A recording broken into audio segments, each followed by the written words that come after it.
Welcome back to clean news MP. चलिए देखते हैं मध्य प्रदेश की 25 फटाफट बड़ी खबरों को। इससे पहले आप न्यूज को कहां से देख रहे हैं हमें कमेंट में जरूर बताएं। साथ ही वीडियो को लाइक करना बिल्कुल ना भूलें। सीएम शिवराज ने की घोषणा, कूनू नदी पर 6 डैम बनाने के लिए होगा सर्वे। मुख्यमंत्री शिवराज सिंह चौहान ने रविवार को बड़ी घोषणा की। उन्होंने शिवपुर में कूनू नदी पर 6 जगहों पर डैम बनाने के लिए सर्वे कराने व बड़ौदा में कॉलेज खोले जाने का ऐलान किया। सिंचाई योजना को माधवराव सिंधिया वृहद सिंचाई योजना का नाम भी दिया है। शिवराज सिंह चौहान रविवार को मेडिकल कॉलेज व मंझूरी डैम की योजना का शिलान्यास करने के लिए आए थे। उनके साथ केंद्रीय मंत्री नरेंद्र सिंह तोमर, ज्योतिरादित्य सिंधिया, भाजपा प्रदेश अध्यक्ष वीडी शर्मा सहित शासन के मंत्री मौजूद थे। राज्य के शिक्षकों के लिए बड़ी खबर।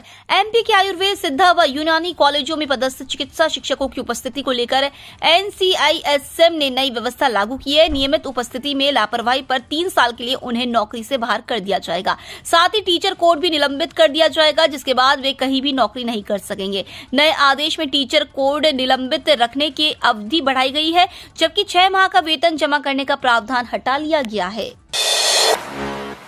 आज भोपाल में कांग्रेस का प्रदर्शन, यातायात रहेगा बाधित। भोपाल में 13 मार्च यानी आज कांग्रेस का बड़ा विरोध प्रदर्शन है। पार्टी आज राजभवन का घेराव कर प्रदेश की बीजेपी सरकार के खिलाफ हल्ला बोलेगी।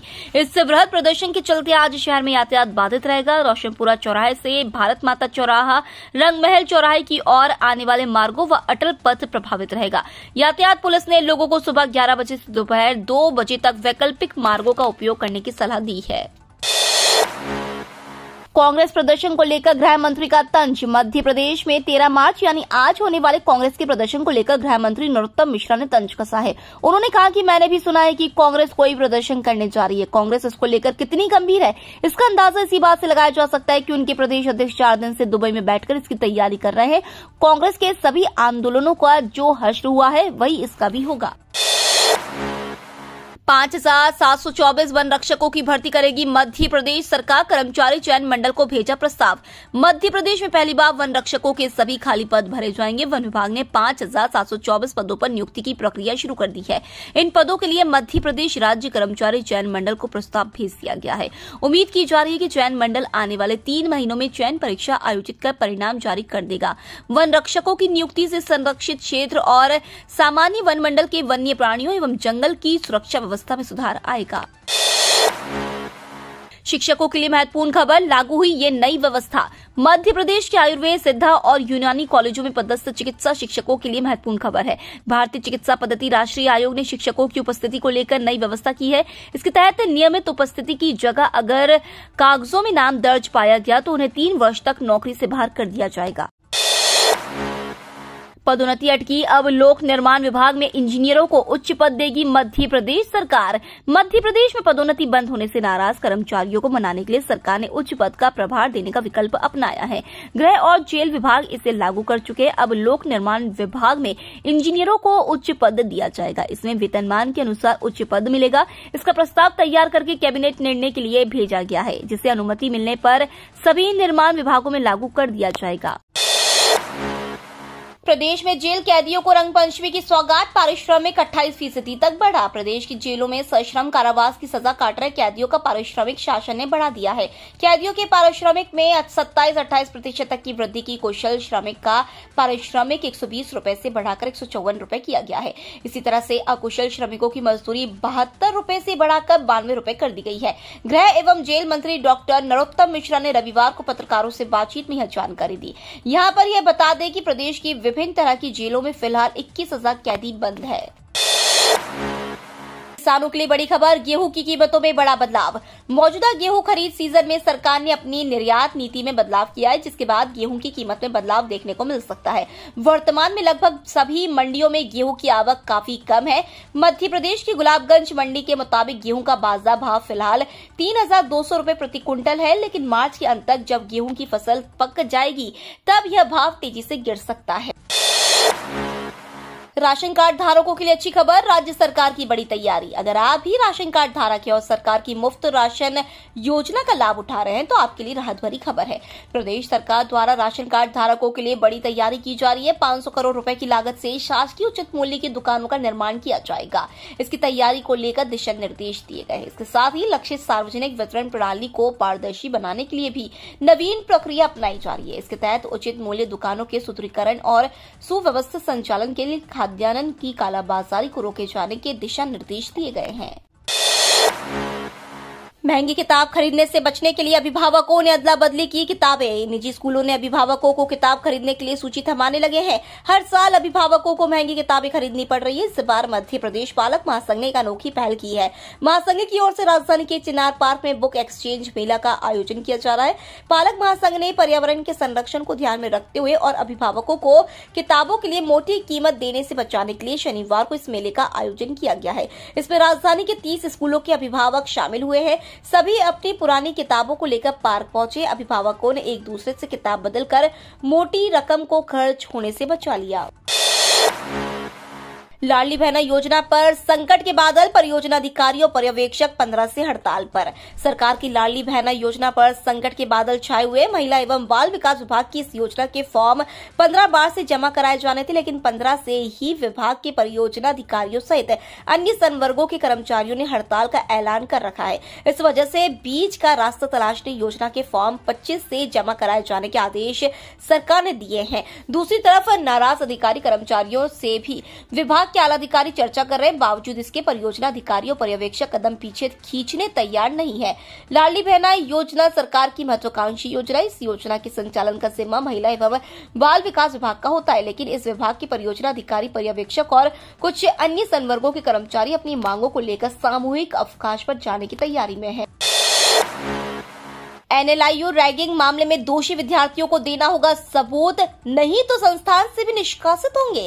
राजधानी स्थित नेशनल लॉ इंस्टीट्यूट यूनिवर्सिटी में हाई प्रोफाइल रैगिंग के मामले में 3 वरिष्ठ विद्यार्थियों को 2 साल के लिए छात्रावास से निकालने की कार्रवाई की गई। अब अगर दोषी विद्यार्थी अपने आप निर्दोष साबित होने का सबूत नहीं दे पाते तो उन्हें संस्थान से भी निकाला जा सकता है। NLIU प्रबंधन का कहना है कि जिन 3 छात्रों को छात्रावास से निकाला गया है वे विश्वविद्यालय की किसी भी गतिविधि में भाग नहीं ले सकेंगे। अगर दोषी विद्यार्थी सबूत नहीं दे पाए तो उनके खिलाफ आगे भी कार्रवाई की जाएगी। फिलहाल उन्हें छात्रावास से बाहर कर दिया गया है। लोग होली की छुट्टी मनाकर लौटने लगे, ट्रेनों में बढ़ने लगी भीड़। स्टेशन पर होली मनाकर लौटने वालों की भीड़ दिखने लगी है। दिन व रात में स्टेशन व ट्रेनों में यात्रियों की भीड़ रही। सामान्य डिब्बे खचाखच भरकर चल रहे हैं, जिससे यात्री गेट से अंदर नहीं जा पा रहे हैं। खिड़कियों से लोग अंदर की ओर घुस रहे। रविवार को भीड़ ज्यादा रही। दिल्ली व भोपाल की ओर जाने वाली अधिकतर ट्रेनें खचाखच भरकर चल रही है। शाम को भीड़ में इजाफा और हो जाएगा। 300 किलोमीटर तक सफर करने वाले लोग शहरों की ओर लौटने लगे हैं ताकि लोग काम पर पहुंच सके। आज सोमवार से होली की भीड़ कम होने लगेगी। साथ ही शादी समारोह की भी भीड़ दिखने लगी है।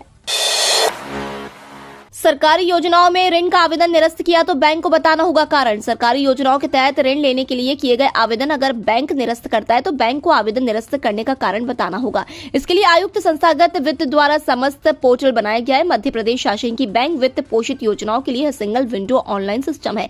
इसमें प्रदेश के सभी बैंक जुड़े हैं। हाल ही में मुख्यमंत्री शिवराज सिंह चौहान ने राज्य स्तरीय बैंकर्स समिति की बैठक ली थी। इसमें स्पष्ट किया गया है कि अगर योजना के तहत हितग्राही बैंक से ऋण लेने के लिए आवेदन करता है तो उसे हर मदद करे और ऋण उपलब्ध कराए। अगर किन्हीं कारण से आवेदन निरस्त किया जाता है तो इसका कारण भी बताया जाए। नई आबकारी नीति में शराब पीने पर लगाया है नैतिक प्रतिबंध। मुख्यमंत्री शिवराज सिंह चौहान ने कहा है कि जन कल्याण और विकास कार्यों के लिए पैसे की कोई कमी नहीं है। नई आबकारी नीति में शराब पीने पर नैतिक प्रतिबंध लगाया गया है। सार्वजनिक स्थानों पर शराब पीने पर रोक लगाई गई है। दुर्घटनाएं रोकने और समाज सुधार की दृष्टि से यह बड़ा कदम है। मुख्यमंत्री चौहान शनिवार शाम को रविन्द्र भवन में प्रदेश की मातृशक्ति के सम्मान, सुरक्षा एवं हितों के अनुरूप आबकारी नीति लाने पर अपने अभिनंदन समारोह को संबोधित कर रहे थे। कांग्रेस के राजभवन घेराव के ऐलान पर नरोत्तम मिश्रा ने कसा तंज, बोले कमलनाथ दुबई में बैठकर बना रहे रणनीति। मध्य प्रदेश कांग्रेस कमेटी आज को राजधानी में राजभवन का घेराव करने की तैयारी में है। इसको लेकर कांग्रेस के नेता रणनीति बनाने में जुटे हैं। वहीं इस मुद्दे पर प्रदेश के गृह मंत्री और भाजपा नेता नरोत्तम मिश्रा ने तंज कसा है और कहा है कि कांग्रेस के पिछले प्रदर्शनों की तरह इस प्रदर्शन का भी हश्र होगा। रविवार सुबह मीडिया कर्मियों से नियमित चर्चा के दौरान जब एक पत्रकार ने कांग्रेस के राजभवन घेराव की घोषणा को लेकर नरोत्तम मिश्रा की प्रतिक्रिया जाननी चाहिए तो उन्होंने मुस्कुराते हुए कहा, मैंने भी सुना है कि कांग्रेस कोई प्रदर्शन घेराव करने जा रही है। 1 अप्रैल से 6 अंकीय HUID हॉलमार्किंग के ही बिकेंगे सोने के गहने। 1 अप्रैल से सोने के आभूषण पर 6 अंकीय HUID हॉलमार्किंग मिलेगी। बिना 6 अंकीय HUID हॉलमार्किंग के कोई भी आभूषण नहीं बेचा जा सकेगा, क्योंकि BIS ने पुराने 4 अंकीय हॉलमार्किंग वाले आभूषणों की बिक्री पर रोक लगा दी है। अब कोई भी ज्वेलर्स बिना 6 अंकीय हॉलमार्क के गहने बेचता है तो उसके खिलाफ कार्रवाई होगी, जिसके बाद सराफा कारोबारी अब नए 6 अंकीय HUID हॉलमार्किंग के साथ ही आभूषण मंगवा कर बेचने लगे हैं। जिन आभूषणों पर 4 अंकीय हॉलमार्किंग थी उन पर भी 6 अंकीय HUID की सील लगवा रहे हैं, जिससे उन्हें आगे चलकर व्यापार में परेशानी न आए। शिवपुर में मेडिकल कॉलेज का भूमि पूजन, शिवराज बोले विकास का रंग बरस रहा है। मुख्यमंत्री शिवराज सिंह चौहान ने रविवार को कहा कि आज रंग पंचमी है। रंग पंचमी के दिन शिवपुर की इस पवित्र धरती पर विकास का रंग बरस रहा है। यह विकास जन कल्याण और गरीबों के उत्थान का रंग अगर बरस रहा है तो वह सिर्फ और सिर्फ भाजपा की सरकार के कारण बरस रहा है। भाजपा की सरकार ने एक दिन में इतने विकास कार्य किए हैं कि दूसरी सरकारों ने कभी नहीं किए होंगे। समलैंगिक विवाह को कानूनी मान्यता देने के विरोध में केंद्र सरकार ने समलैंगिक शादियों को कानूनी मान्यता देने का विरोध किया है। रविवार को सुप्रीम कोर्ट में केंद्र ने इसको लेकर हलफनामा दायर किया। इसमें कहा गया है कि सरकार इसके पक्ष में नहीं है। सेम सेक्स मैरिज भारतीय परंपरा के मुताबिक नहीं है। यह पति पत्नी और उनसे पैदा हुए बच्चों के कॉन्सेप्ट से मेल नहीं खाती। आज इस मामले पर सुनवाई होनी है। SBI में 868 पदों पर निकली भर्ती। स्टेट बैंक ऑफ इंडिया में बिजनेस कॉरेस्पॉन्डेंट फैसिलिटेटर के पदों पर बम्पर भर्ती निकली है। इस भर्ती अभियान के तहत बैंक ने कुल 868 पदों के लिए आवेदन आमंत्रित किए हैं। इस भर्ती के लिए ऑनलाइन आवेदन प्रक्रिया 10 मार्च से शुरू हो चुकी है। आप इस भर्ती के लिए 31 मार्च 2023 तक आवेदन कर सकते हैं। मध्य प्रदेश में कुछ स्थानों पर छा सकते हैं बादल, वर्षा होने के भी आसार। वर्तमान में पश्चिमी विक्षोभ अफगानिस्तान के आसपास ट्रफ के रूप में बना हुआ है। उसके प्रभाव से दक्षिणी पाकिस्तान पर एक प्रेरित चक्रवात बन गया है। इन 2 मौसम प्रणालियों के असर से हवाओं का रुख बदलने लगा है। वर्तमान में पूर्वी एवं दक्षिण पूर्वी हवाएं चल रही हैं। इससे मध्य प्रदेश के शहरों का तापमान बढ़ रहा है। मौसम वैज्ञानिकों के मुताबिक सोमवार को भी तपिश बरकरार रहेगी। हालांकि शाम के समय कहीं कहीं बादल छाने के साथ बूंदाबांदी भी हो सकती है। मंगलवार से मध्य प्रदेश में अलग अलग स्थानों पर रुक रुक कर वर्षा का सिलसिला शुरू हो सकता है। तापमान में मामूली बढ़ोतरी हो सकती है। MP में भाजपा कांग्रेस का आप बनेगी विकल्प। 14 को केजरीवाल मान भोपाल में लेंगे संकल्प। दिल्ली के मुख्यमंत्री अरविंद केजरीवाल और पंजाब के CM भगवंत मान मंगलवार को मध्य प्रदेश के भोपाल में एक रैली को संबोधित करेंगे। यहां आम आदमी पार्टी 1 लाख की भीड़ जुटाने के लिए कड़ी मेहनत कर रही है। पिछले कई सालों से कांग्रेस और भाजपा के इर्द गिर्द घूम रही राष्ट्रीय राजनीति में आप खुद को एक विकल्प के तौर पर प्रस्तुत करने का प्रयास कर रही है। इसी क्रम में आम आदमी पार्टी साल के आखिर में होने वाले चुनावों को लेकर तैयारी शुरू करने जा रही है। केजरीवाल और भगवंत मान के आने को लेकर आपके पूर्व सांसद पंकज सिंह ने कहा है कि हम मंगलवार को भोपाल के भेल दशहरा मैदान में हमारी रैली में 1 लाख लोगों के आने के लिए कड़ी मेहनत कर रहे हैं। इसके बाद हम राज्य के सभी मंडल मुख्यालयों में इतनी बड़ी रैलियां करने जा रहे हैं। इंदौर की तर्ज पर ऐप तैयार, मोबाइल पर मिलेगी कचरा वाहन की लोकेशन। स्वच्छ सर्वेक्षण 2023 के तहत नगर निगम ग्वालियर ने इंदौर की तर्ज पर लोगों की सुविधा के लिए इंफॉर्मेशन एंड कम्युनिकेशन टेक्नोलॉजी आधारित मोबाइल ऐप तैयार करा लिया है। इस ऐप से लोगों को मोबाइल पर ही टिपर वाहन की लोकेशन पता चल जाएगी, जिससे वह समय पर गीला व सूखा कचरा टिपर वाहन में डाल सकेंगे। इसके लिए नगर निगम ने शहर भर से डाटा एकत्रित कर 210 टिपर वाहनों के 250 रूट चार्ट बनाए हैं। दरअसल शहर में टिपर वाहन आने का समय निर्धारित न होने की शिकायतें रहती हैं। ये वाहन चालक भी गलियों में न जाकर सिर्फ मुख्य मार्गों पर चक्कर लगाते रहते हैं। इस ऐप से आम जनों को अपने मोबाइल में टिपर वाहन की GPS लोकेशन पता चल जाएगी। लाडली बहना योजना में इन बहनों को नहीं मिलेंगे 1000। मध्य प्रदेश के मुख्यमंत्री शिवराज सिंह चौहान ने मध्य प्रदेश की बहनों के लिए लाडली बहना योजना का शुभारंभ किया है। इस योजना के अंतर्गत राज्य की निम्न और मध्यम वर्ग की महिलाओं को सरकार द्वारा 1000 प्रति माह राशि दी जाएगी, लेकिन इन बहनों को नहीं मिलेंगे इस योजना का लाभ। जो महिला मध्य प्रदेश की मूल निवासी न हो, महिला के परिवार की वार्षिक आय 2.5 लाख से ज्यादा हो, महिला के परिवार में कोई सदस्य नौकरी करता हो तो उसे इस योजना का लाभ नहीं मिलेगा। महिला के परिवार में 5 एकड़ से अधिक भूमि हो, महिला के परिवार में 4 पहिया वाहन जैसे कार, ट्रैक्टर आदि हो, महिला की उम्र 23 वर्ष से कम और 60 वर्ष से अधिक होगी तो उन्हें इस योजना का लाभ नहीं मिलेगा। महिला के परिवार में कोई भी सदस्य आयकर दाता हो तो उसे योजना का लाभ नहीं मिलेगा। जिन महिलाओं को पहले राज्य केंद्र सरकार की योजना से पैसे मिलते हैं उन्हें भी इस योजना का लाभ नहीं मिलेगा। जिस महिला के परिवार में कोई सदस्य नेता हो, पंच और उप सरपंच हो, छोड़कर उन्हें भी इस योजना का लाभ नहीं मिलेगा। जिन महिलाओं को समग्र आईडी आधार कार्ड से लिंक नहीं है उन्हें भी इस योजना का लाभ नहीं मिलेगा। इन सभी शर्तों के दायरे में अगर कोई महिला आती है तो उसे लाडली बहना योजना का लाभ नहीं मिलेगा। ये तो थी आज की 25 फटाफट बड़ी खबरें। अगर आपको न्यूज पसंद आई हो तो चैनल को सब्सक्राइब करना ना भूले। धन्यवाद।